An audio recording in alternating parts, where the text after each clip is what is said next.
함께 나누실 말씀은 신약성경 요한계시록 19장 17절에서 21절까지의 말씀을 함께 읽겠습니다. 우리 찾지 마시고 우리 금요일날 저녁은 마음 놓고 우리가 기도할 수 있도록 여러분 복장도 자유롭게 또 머리도 자유롭게 세수 안 하고 오셔도 됩니다. 하나님 앞에 기도하는 것이 우선이니까 간절히 기도하는 마음으로 요한계시록 19장 17절에서 21절까지의 말씀을 화면을 보시며 같이 읽겠습니다. 또 내가 보니 한 천사가 태양 안에서 서서 공중에 나는 모든 새를 향하여 큰 음성으로 외쳐 이르되 와서 하나님의 큰 잔치에 모여 왕들의 살과 장군들의 살과 장사들의 살과 말들과 그것을 탄 자들의 살과 자유인들이나 종들이나 작은 자나 큰 자나 모든 자의 살을 먹으라 하더라. 또 내가 보매 그 짐승과 땅의 임금들과 그들의 군대들이 모여 그 말탄 자와 그의 군대와 더불어 전쟁을 일으키다가 짐승이 잡히고 그 앞에서 표적을 행하던 거짓 선지자도 함께 잡혔으니 이는 짐승의 표를 받고 그의 우상에 경배하던 자들을 표적으로 미혹하던 자라. 이 둘이 산채로 유황 불붙는 못에 던져지고 그 나머지는 말탄 자의 입으로부터 나오는 검의 죽음에 모든 새가 그들의 살로 배불리라. 아멘. 하나님 앞에 인사하겠습니다. 마지막 전쟁을 준비하게 하옵소서. 여러분, 어떤 신학자가 그런 말을 했습니다. 우리에게 나타나는 강력한 이단은 우리에게 위협도 주지만 또한 하나님의 말씀, 그 부분에 약한 것을 알고 그 부분을 준비하고 또 성장시키는 길도 된다라고 얘기했습니다. 초대교회에는 예수님에 관한 논쟁이 굉장히 많이 또 힘차게 다가오고 있었습니다. 그때 생긴 것이 바로 예수 그리스도에 대한 신성 삼위일체론에 대해서 교회가 생각하지 않고 단지 전도와 선교만을 강조하다가 더욱더 예수님에 대해서 알게 되었습니다. 또한 영주주의가 중간에 나타나는 바람에 성령 하나님께서 어떻게 역사하시며 하나님의 말씀이 어떻게 인도해 가는지도 더 확고하고 뚜렷하게 졌습니다.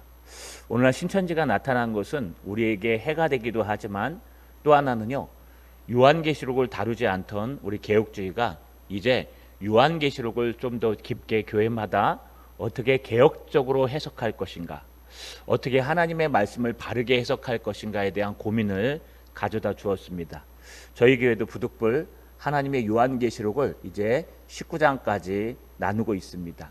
오늘 말씀을 통해서 요한계시록에 대한 오해를 해결하시고 우리가 좀 더 든든하게 서는 이단을 이기는 저 여러분 되시기를 주님의 이름으로 간절히 소망합니다. 따라 읽겠습니다. 적 그리스도는 패망한다. 한 번 더요. 적 그리스도는 패망한다. 소위 하나님의 큰 잔치라고 했던 어린 양의 혼인잔치와는 달리 오늘 등장하는 잔치에 초대되는 이 잔치는 또 색다른 잔치입니다. 왜냐하면요, 이 잔치에는 잔인함들이 나타나기 때문에 그렇습니다.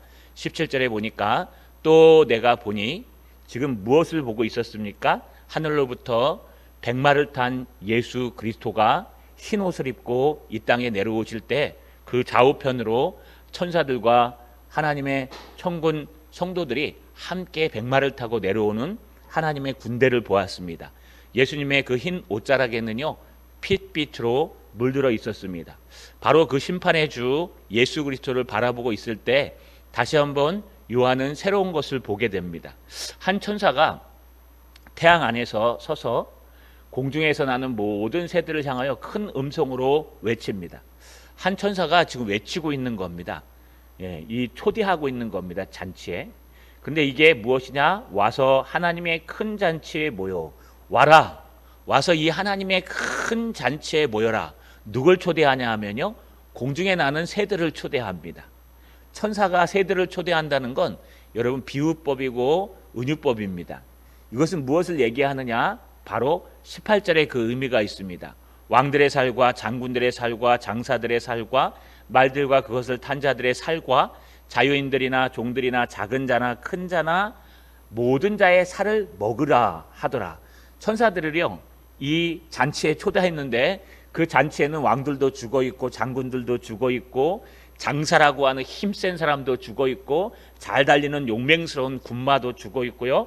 그 말을 타고 달리던 사람도 죽어 있고 자유인들도 죽어 있고 종들도 죽어 있고 작은 자나 큰 자나 전쟁에 나온 모든 사람들은 다 죽어 있었다는 거예요. 그래서 하늘에 나는 새들을 초대해 갖고요. 너 일로 좀 와가지고 여기 있는 이 썩어가는 저 사람들을 좀 쪼아서 저 살들을 파먹어라 라고 했습니다. 여러분 사막이나 들판에서 싸우다가 사람이 죽으면요 전쟁에서 그럼 다 묻어넣지 못합니다. 요즘 우크라이나 사태를 보고 계시죠? 민간들이 학살되는데 포탄이 떨어져 가지고 사람을 제대로 찾아 가지고 매장하지도 못합니다.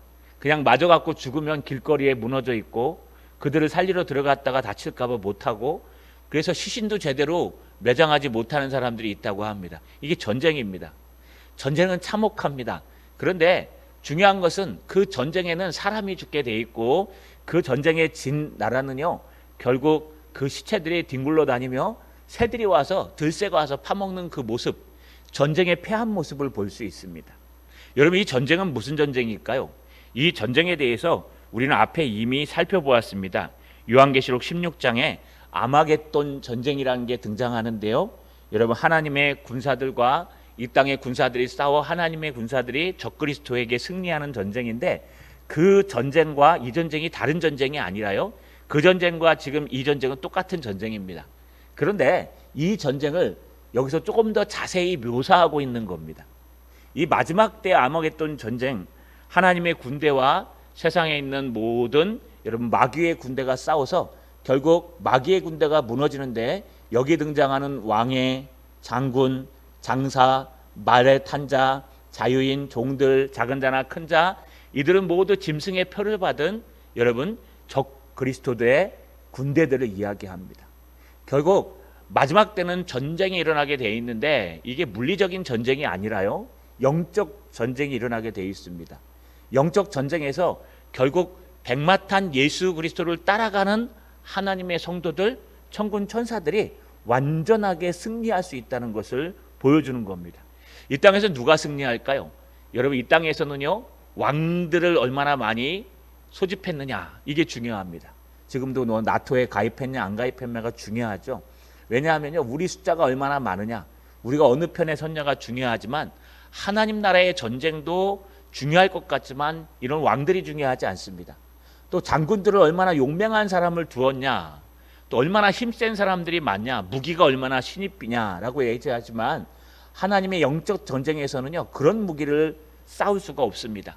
하나님의 영적 전쟁에서는 하나님의 말씀과 기도와 영적 싸움 곧 내가 따라가는 나의 앞에 선 저분이 예수 그리스도시냐 아니면 마귀 사탄의 계략이냐 여기에 달려서 최후의 승리가 결정된다는 겁니다. 여러분 우리가 다시 한번 돌아봐야 됩니다. 제가 적그리스도란 단어를 설명해 드렸죠. 적그리스도 할 때 적이란 단어가 헬라어로 안티라는 단어입니다. 그래서 적그리스도는 안티크리스토스인데요. 이 안티라는 단어는 두 가지로 해석한다 그랬습니다. 하나는 적 반대하다라는 뜻으로 여러분 안티크리스찬 그러면 크리스찬들 기독교인들을 반대한다 이런 뜻입니다. 그런데 또 하나는 뭐냐면 대신하다라는 말도 있습니다. 적그리스도 하면 그리스도를 대신하다. 그래서요 예수 그리스도가 서야 될 자리에 왕들의 그 인맥이 서 있는 경우에 예수 그리스도가 서 있는 자리에 힘센 장군들이 서 있을 경우에 예수 그리스도가 서 있는 자리에 여러분 힘을 가진 물질이나 권력이 서 있을 경우에 그가 적그리스도입니다. 그렇기 때문에 우리는 늘 적그리스도가 아닌지 다시 한번 돌아봐야 됩니다. 우리가 하나님 말씀을 세워야 될 곳에 사람을 세우지 않는가 우리가 신앙을 세워야 될 곳에 다른 물질이나 권력을 세우지 않는가 그걸 세우지 않아야 참된 그리스도인이요 적그리스도인이 되지 않습니다. 왜냐하면요 적그리스도인은 끝내 패망하기 때문에 그렇습니다. 저 여러분 우리가 적그리스도가 아닌지 또 제가 적그리스도가 아닌지 늘 우리 스스로를 감시하며 돌아보는 저 여러분 되시길 주님의 이름으로 간절히 소망합니다. 따라 읽겠습니다. 최후의 전쟁이 있을 것이다. 한 번 더요. 최후의 전쟁이 있을 것이다. 19절에 보니까 내가 봄에 계속 요한이 보죠. 여기 보다 에이도란 단어는요, 그냥 뭣도 모르고 쳐다보고 계속 환상을 되게 보고 있다 이런 뜻이 아닙니다. 에이도는 꿰뚫어 보다라는 뜻입니다. 요한이요, 아주 관찰자적 시점에서 굉장히 꿰뚫어 보는 단어입니다. 보다라는 단어가 에이도 말고도 다른 단어가 많이 쓰입니다. 그럼에도 불구하고 이 코이네에서 에이도는요, 여러분 그 앞뒤를 꿰뚫어 보다, 예수님이 저 영혼들을 보시고 불쌍히 여기시며 할 때요, 여러분 그 중심을 꿰뚫어 보다라는 단어가 에이도입니다. 이 사도 요한이요, 지금 뭣도 모르고 대충 보고 여러분 후대 사람이 이걸 해석하는 뭐 실상과 허상이 아닙니다. 이것은 사도 요한이 굉장히 정확하게 꿰뚫어 보고 있습니다. 보고 있을 때 그 짐승과 땅의 임들과 그의 군대들이 모여 그 말탄 자와 그 군대와 더불어 전쟁을 일으키다가, 여러분 그들이 여전히 전쟁을 일으키는데 이제 혼자 싸우지 않습니다. 그 짐승과 땅의 임금들과 그들의 군대들이 함께 모입니다. 어떤 분은 이거를 번역하면서요, 야 이거 유럽연합이고 나토다 라고 하는 사람도 있습니다. 왜냐하면 함께 모이니까요. 여기 그 짐승들은 누구를 얘기하는 걸까요? 요한계시록 12장에는 용이 등장합니다. 사탄이라고도 하고 리워야단이라고도 하고 옛뱀이라고도 하고 용이라고도 하는 사단 마귀를 틈타는 용이 등장하고, 요한계시록 13장에는요 그 용을 세우는 그런 바다에서 난 짐승이 등장하고, 또 그 짐승을 섬기는 땅에서 난 짐승들이 등장합니다. 그래서 그걸 어떻게 표현하냐, 여러분 짐승과 그를 섬기는 거짓 선지자라고 뒤에 표현합니다. 그들은 뭘 따지고 들까요? 그들은 힘이 필요합니다. 그래서 땅의 왕들과 그들을 따르는 군대들을 모아서 이제 그 힘과 능력으로 하나님과 대적하기 위해, 하나님과 더불어 전쟁을 일으키기 위해 일어섰다는 뜻입니다. 그들은 틀림없이 싸움을 일으킵니다. 여러분 싸움이 다 나쁜 것은 아니지만 중요한 것은 인본적인 싸움, 여러분 이권 다툼의 싸움, 또 권력과 힘을 가지고 싸우는 전쟁이, 이 영적 전쟁이 마지막 때 하나님의 나라를 향해 일어난다는 것, 이게 아마겟돈이고 이게 최후의 전쟁입니다. 그들은 지금 전쟁을 일으킵니다. 어떻게 해서든지 이 전쟁에서 승리하기를 원합니다. 앞에 16장 12절 14절에서 16절에 여러분 아마겟돈 전쟁을 이렇게 표현합니다. 그들은 귀신의 영이라 이적을 행하여 온 천하 왕들에게 가서 하나님 곧 전능하신 이의 큰 날에 있을 전쟁을 위하여 그들을 모으더라. 보라 내가 도둑같이 오리니 누구든지 깨어 자기 옷을 지켜 벌거벗고 다니지 아니하며 자기의 부끄러움을 보이지 아니하는 자는 복이 있도다. 새 영이 히브리어로 아마겟돈이라 하는 곳으로 왕들을 모으더라. 지금 그 얘기를 여기서 펴서 쓰는 겁니다. 새 영이요, 아마겟돈이라 하는 그 최후의 격전지 장소로 왕들을 모으고 임금들을 모으고 힘 있는 자를 모아서 협력해서 싸우려고 하는데, 주님은 뭐라 그럽니까? 이것이 최후의 전쟁인데 이때 너희가 깨어있기를 기도하라. 너희가 이때 잠들지 않기를 기도하라 라고 얘기하고 있습니다. 저들이 어느 정도로 하느냐? 데스만 있으면 미혹하여서 믿는 사람들을 여러분 믿지 않도록, 자기를 따르도록 홀린다는 거예요. 예수 말고 다른 게 필요해. 예수 그리스도를 믿는다고 다 구원받는 거 아니야. 그거 갖고 부족해. 예수를 믿는다고 구원받는 게 아니라 예수 믿는 사람들은 이마와 손에 표를 받으면 안 돼. 그래서 그 표를 받는 걸 반대해야 돼. 어느 순간인가요? 예수 믿는 것은 저 뒷전에 갖다 내동댕이 치고 이마와 손에 표를 받았냐 안 받느냐가 중요해요. 물론 그렇습니다. 근데 제가 말씀드렸죠. 우리는 성경을 큰 틀에다 놓고 볼 때 구속사 안에서 보면은 성경의 원리는 이렇습니다. 우리가 예수를 따르는 사람이 맞다면 매 순간 주님께서 우리를 간섭하시는 성령의 인도하심, 성령의 인치심, 성령의 내주가 있는데 그 성령께서 우리를 사생아처럼 가만두지 않아요. 만약에 여러분이 손이나 이마에 인을 받으려 그러면 어떻게 해서든지 못 받게 해요. 손을 잘라서라도, 손을 부러뜨리셔라도 거기에 못 가게 만든다는 거예요. 성령께서. 우리는 예수만 따라가면은요 당연히 안 받게 돼 있습니다. 그럼에도 불구하고 받으면 두 가지 중에 하나예요. 그 말씀이 잘못됐든지 우리가 잘못 살았든지. 그렇기 때문에 여러분 하나님의 말씀을 전체적으로 보고 성령을 이해하고 성령의 내주를 이해해야 되지, 이 한 구절만 딱 띄워다 놓고요, 봐라 이거 받으면 안 된다, 이거는 오늘날 바코드다 이렇게 얘기하시면 큰일 납니다. 물론 그럴 수도 있어요. 그러나 그거는 가능성이지 그게 성경의 해석은 아닙니다. 틀림없이 이 세상의 군대들은요 아마겟돈에서 최후의 전쟁을 일으킬 거고, 최후가 되면요 미혹하는 영들이 엄청 많이 나타날 겁니다.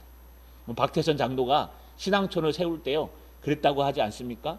5월에 한강 백사장에서, 한강에 탈당댐 생기기 전에요, 그 백사장에 모여갖고 기도할 때 하늘 놓고 안수기도를 하니까 하늘에서 서리빨이 내렸대요. 5월에 여름에. 여러분 그런 이적도 행해요. 그럼 그 사람 진짜입니까? 그 이적을 보고? 아니요, 성경에 마지막 때가 되면 많은 이적과 기적으로 우리를 유혹한다고 얘기해요. 여러분 이단날이 가면 병 낫는 역사가 안 일어날까요? 우리보다 더 많이 일어나요. 신비주의 이런 베니에안 목사, 비냐드 이런 데 가시면요 막 뒤로 가서 넘어지고 막 병도 낫고 막 일어나고 그래요. 그럼 뭐 다 가짜입니까? 진짜입니까? 그것만 보고는 이것이 참된 하나님의 역사인지 사단의 역사인지 알 수 없다는 거예요. 불교에 가도 방언한다 그랬죠. 불교에다도 귀신 쫓습니다. 스님이요 막 명주에면 막 귀신이 쫓아나가요. 그리고 불교에 가도요 성령의 은혜 같은, 여러분 그 불심의 은혜가 있어요. 그 불교는 우리보다 새벽 3시 반에 예불을 드리는데요, 3시 반에 드리면요 팍 치면은 그 불심이 이리로 들어온대요. 이렇게 입으로 향기가, 그 향 있지 않습니까? 이렇게 입으로 보살님이 얘기해 주신 거예요. 보살님이라 그러면 안 되지, 어르신이니까. 여러분 이리로 들어와 갖고 입으로 해서 내 온몸을 감싸고 입으로 빛이 나간대요. 이런 체험 대단하지 않습니까? 진짜 같지 않아요? 이런 거 한번 경험하면 거기에 빠져가지고요, 야 이거 진짜다라고 얘기하고 홀려요. 이게 마지막 때에 일어난다고요. 여러분 마지막 때는 죽었다 살아났다 그래도 그 사람만 믿으면 안 돼요. 죽었다 살아나는 걸 믿는 말라는 게 아니라 마지막 때가 되면 그게 하나님의 역사인지 아닌지 잘 모른다는 거예요. 그래서 제가 성령의 역사 분별 방법, 또 신앙 감정론 이런 책들 읽어보시면 하나님의 역사라고 할 수 있는 적극적인 표지가 있고, 하나님의 역사가 아니라 하나님의 역사일 수도 있고 사단의 역사일 수도 있는 소극적인 표지들이 등장해요. 언제 한번 특강할 때 제가 조나단 에드워즈가 쓴 신앙 감정론, 성령의 역사 분별 방법은 제가 말씀드렸죠.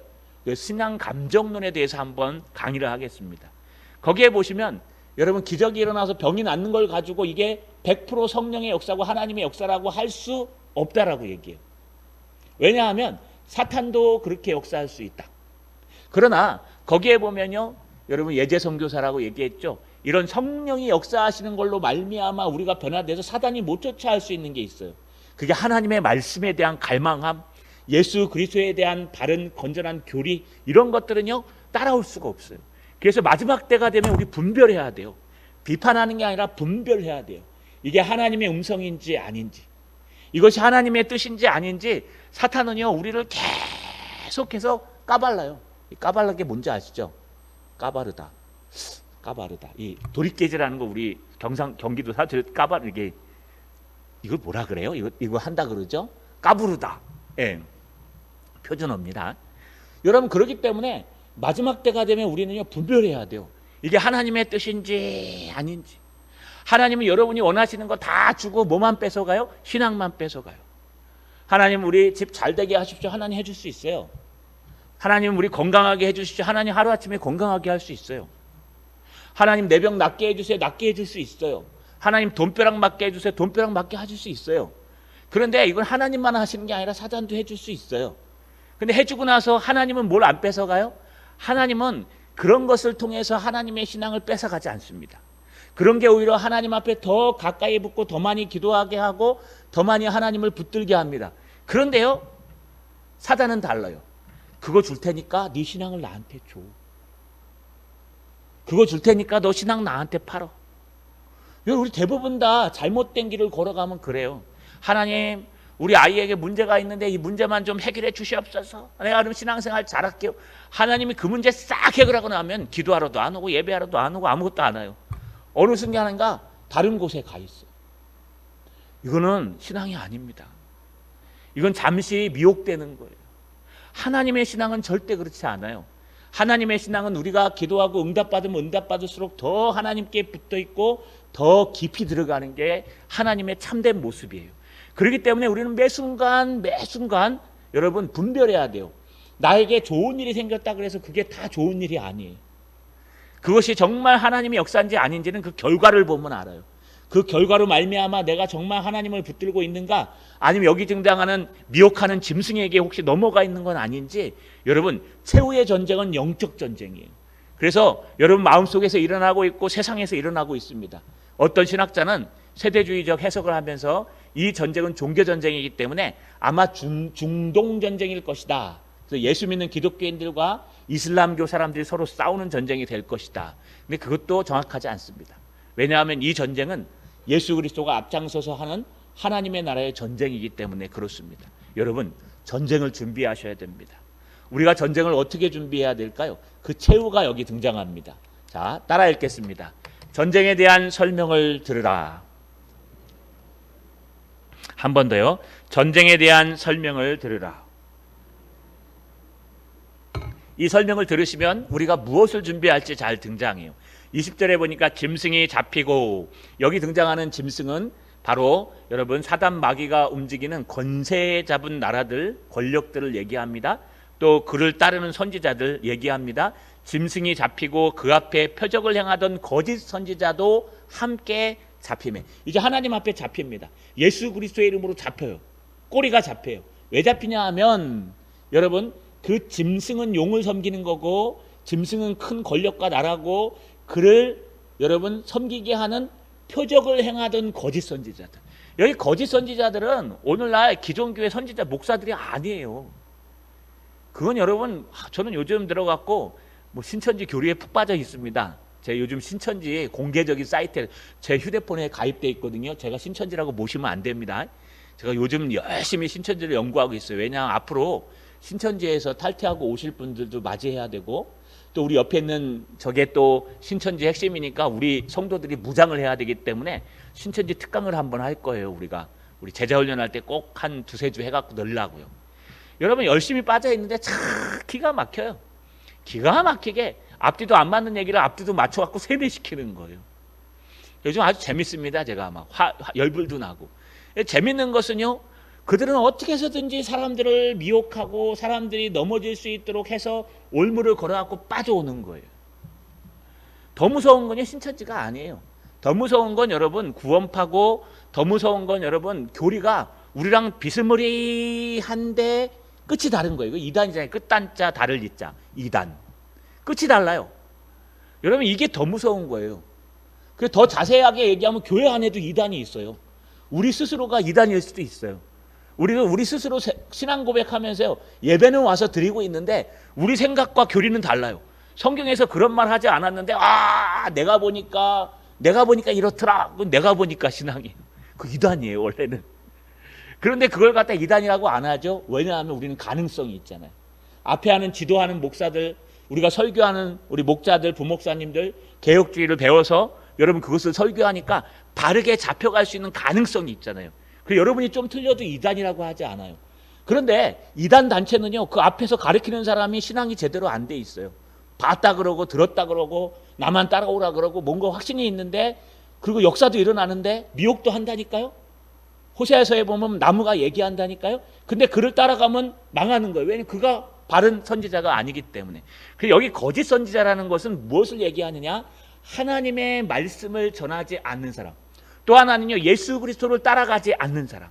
앞에 그랬잖아요. 우리 예수 그리스도가 백마 타고 올 때 하나님의 군대가 같이 온다고. 근데 여기는 예수 그리스도 따라가는 게 아니라 짐승을 따라가요. 짐승이 따라갈 때 그 짐승의 표를 받아서 짐승과 함께 가요. 우리 동산교회 성도들은 누굴 따라갑니까? 짐승인 저를 따라갑니까? 전 짐승 아니에요. 저는 연약한 군대입니다. 전 예수 그리스도만 따라갑니다. 우리가 예수를 따라가는지 안 가는지, 하나님의 말씀을 창세기 1장 1절부터 요한계시록 21장까지 바르게 본문을 바르게 해석하고 있는지, 아니면 내가 원하는 그 부분만 설교하고 있는지, 그러면 적그리스도예요. 그러면 표적을 행하는 거예요. 나는 우리 목사님이 막 능력이 있어서 그걸 보고 온다? 그럼 적그리스도예요. 여러분, 그러나 여러분들은 바른 교회, 또 바른 신학을 가진 사람들의 가르침을 받는 교회에 와 있는 거예요. 그래서 여러분들은요, 적그리스도를 따라가는 사람들이 아니라 참된 그리스도인들을 따라가는 사람들이 이걸 갖다 요상하게 바꿔가지고요. 짐승은 세상이고 저 표적을 행하는 거짓 선지자들은 세상의 목회자들이고 기존교회 목회자들이어서 저들은 하늘장막 선전이 뭔지도 모른다. 그래서 저들은 다 이단이고 저들은 결국엔 무너진다. 저는 더 이상해요. 그럼 앞에 있는 백마 타고 간 예수 그리스도를 따라가는 사람은 뭐예요? 지내는 사람을 따라가고 우리는 예수 그리스도를 따라가는데 여러분 전혀 속지 마세요. 그래서 우리가 하나님의 말씀을 따라가고 예수 그리스도를 따라가는 게 맞아요. 마지막 때가 되면 저들은 틀림없이 무너집니다. 표적을 행하던 거짓 선지자들이 무너져요. 그래서 표적을 보고 가시면 안 돼요. 이적을 보고 가시면 안 돼요. 또 B에 보니까 이는 짐승의 표를 받고 그의 우상에게 경배하던 자들의 표적으로 미혹하던 자들아. 그러니까 이들만 있는 게 아니라요. 왕들과 장군들과 많은 사람들이 이들을 따라가는데 그들이 짐승의 표를 받아서 이 표적을 행하던 그 거짓 선지자를 따라가던 사람까지 지금 따라가는 거예요. 따라서. 어떻게 될까요? C에 보니까 이 둘이 산채로 유황불 불는 못에 던져지고 누가 던져지냐 하면 이 짐승과 거짓 선지자들이 유황불 못에 던져져요. 그러니까 불이 끓는 지옥에 던져진다는 뜻이죠. 지옥에 던져지는데 21절에 보니까 이상한 말이 나와요. 그 나머지는 말탄 자의 입으로부터 나오는 검의 죽음에 모든 새가 그들의 살로 배불리 불리더라. 여러분 그 남은 자들이 앞에 등장하는 왕들과 장군들과 장사들과 그 다음에 작은 자나 큰 자나 말탄 자들과 이런 사람들이 결국은 이 땅에서 하나님의 말씀의 검에 죽고 그들도 그 짐승을 따라서 유황 불못으로 들어가는 거예요. 던져지는 것은 두 존재밖에 없는데 이들은 그들을 따라서 들어가는 거예요. 그래서 결국 이 본문을 가지고 뭐라고 얘기하느냐? 여러분 저 지옥은 안 믿는 사람을 위해 준비한 게 아닙니다. 지옥은요, 여러분 예수 그리스도를 믿지 않는 사람들을 위해 준비한 게 아니라 타락한 천사, 용과 그 짐승과 짐승을 쫓는 거짓 선지자를 위해서 하나님이 예비하신 곳인데 거기에 누가 따라가요? 짐승의 표를 받고 그를 따라가는 사람이 지옥까지 따라가서 지옥불에 떨어진다. 이렇게 해석합니다. 그러니 우리가 마지막 때 무엇을 준비해야 될까요? 이 전쟁을 자세히 보시면 뭘 준비할지 여기 등장합니다. 첫 번째는요, 하나님의 말씀을 바르게 알아야 돼요. 두 번째는요, 오직 예수 그리스도만을 따라가야 돼요. 말탄, 백마탄 예수 그리스도, 어린 양으로 오신 예수 그리스도, 그분 외에 다른 이름으로 우리 구원을 얻을 만한 다른 이름을 주신 일이 없어요. 그럴 때 오직 예수 그리스도로 구원받으며 오직 예수 그리스도를 따라갈 때에 길이요 진리요 생명 대신 우리가 전쟁에서 승리할 수 있고 하나님 편에 설 수 있다는 거예요. 자, 여러분 말씀을 마치겠습니다. 오늘도 여러분 영적 전쟁을 하고 계실 거예요. 아직 최후의 전쟁은 아니지만 우리는 매 순간 영적 전쟁을 합니다. 영적 전쟁을 할 때 여러분 어느 편에 서 있나 한번 기도해 보세요. 우리가 내 앞에 대장 되신 예수 그리스도를 따라서 오늘도 힘들고 어려운 이 길을, 신앙의 길을 한 걸음 한 걸음 걸어가고 있는가? 오늘도 예수 그리스도 대장 되신 그분을 따라서 내가 답이 어디 있는지 모르는데 참된 진리이신 그 말씀에 선포되는 자리에 앉아 있는가? 또 오늘도 나의 대장 되신 예수 그리스도를 따라서 나의 모든 죄악을 그분의 십자가의 보혈로 용서 안 받고 새 힘을 얻어서 한 걸음 한 걸음 아버지께로 다가가고 있는가? 아니면 거꾸로 표적과 이적을 따라서 또 이 땅의 돈과 권력과 명예를 따라서 힘 있는 임금이 되고 장수가 되고 왕이 되어서 이 땅에서 떵떵거리고 살아보겠다고 따라가고 있는가? 결국 전쟁하면요, 예수가 이깁니다. 결국 전쟁하면 예수님이 승리하십니다. 예수의 승리는 나의 승리입니다. 그래서 날마다 보혈을 지나 하나님 품으로, 보혈을 지나 아버지 품으로, 보혈을 지나 주님 품으로 달려가셔야 됩니다. 자, 여러분 오늘도 기도하실 때 오직 길이요 진리요 생명 되신 예수 그리스도를 붙들고 주님을 따라 전쟁을 준비하는 저 여러분 되시기를 주님의 이름으로 간절히 축원합니다.